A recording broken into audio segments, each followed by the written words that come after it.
please subscribe.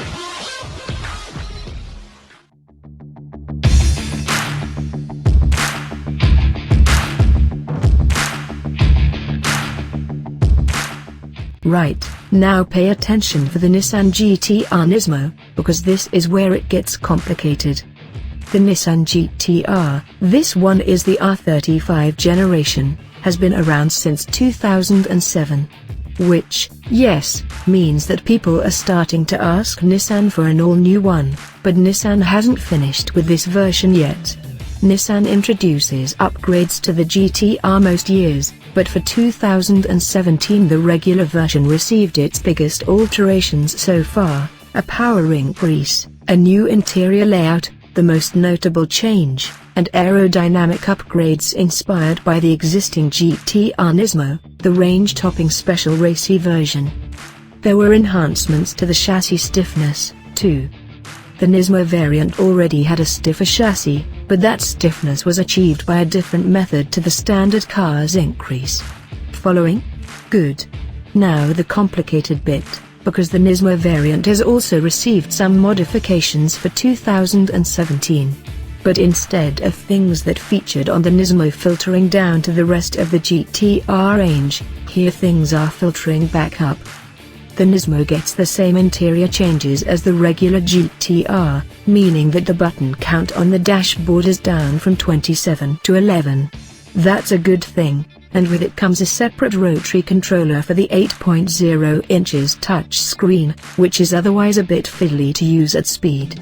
Those aerodynamic changes that filtered from the Nismo to the standard GT-R, most noticeable around the wedgy rear end, remain but have been tweaked a little more. The standard GT-R's new, broader grille has been introduced, although this is more for aesthetics than because of an increase in cooling requirements. But there are a few other exterior aero tweaks around the front end, to increase downforce while not adding any more drag. Finally, the GT-R Nismo is the recipient of the chassis stiffness improvements that were made to the regular GT-R, so the additional bonding that the Nismo's chassis required is no longer necessary.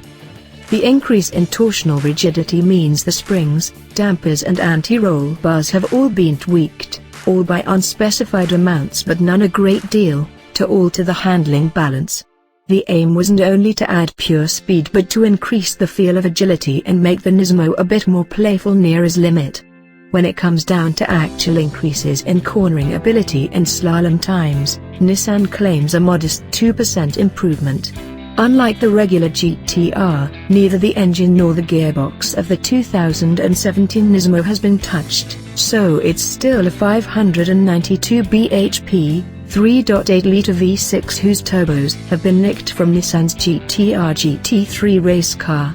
The engine drives all four wheels through a 6-speed dual-clutch automatic gearbox. What does all that mean? It means that, in December, on a frosty morning at Silverstone and on an exceedingly slippery surface, the GT-R Nismo is disinclined to show its best hand. In a way, that's not a bad thing. You can find out about a car's handling in rather slower conditions than if it were 25 degrees in June. That there's no increase in power or torque, the latter still stands at an impressive 481 pounds-feet from 3,600 revolutions per minute, is precisely no hardship at all. The regular GT-R isn't a light car, never was, and at just 27 kilograms lighter than the standard GT-R the Nismo is no exception.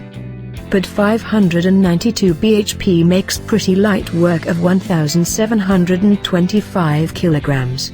Nissan is also disinclined to claim a 0 to 60 miles per hour time, but if it doesn't end in a .0, there's a chance it'll start with a 2.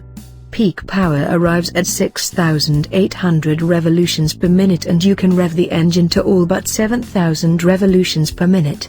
But with peak torque hanging around until 5,800 revolutions per minute, and because the noise is always powerful, always bassy and with no crescendo like you'd get in, say, a Porsche 911 GT3, there's no need to wring every last rev out of every gear.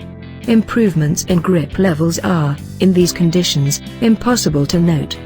They likely would be in the dry, too, at only 2%. but a change in the Nismo's preferred cornering stance is easier to feel. Rather than run out of grip at both ends and scrabble and nibble at each corner, it feels happier to let you turn the steering less and let the power shuffle around at the rear more. The steering is still terrifically responsive, too. The changes might make negligible difference to the speed, but you can feel an additional keenness in the cornering stance. There are many reasons you'd want one, and some reasons you'd still think twice. The price is up a bit. Well, quite a lot.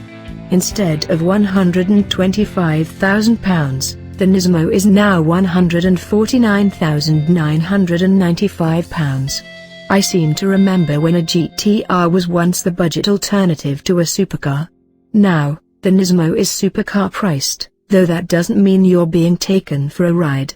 I'd be surprised if it were turning a bigger profit margin than most supercars, given there are lots of hand-built elements, such as the engine, while in terms of performance, the GT-R is embarrassed by nothing, and you get a lot of options and carbon fiber as standard.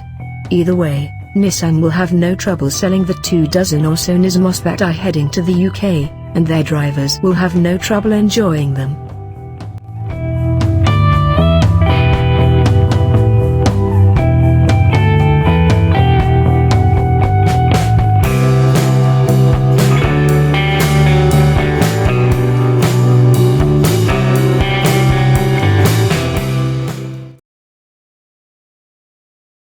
Please subscribe.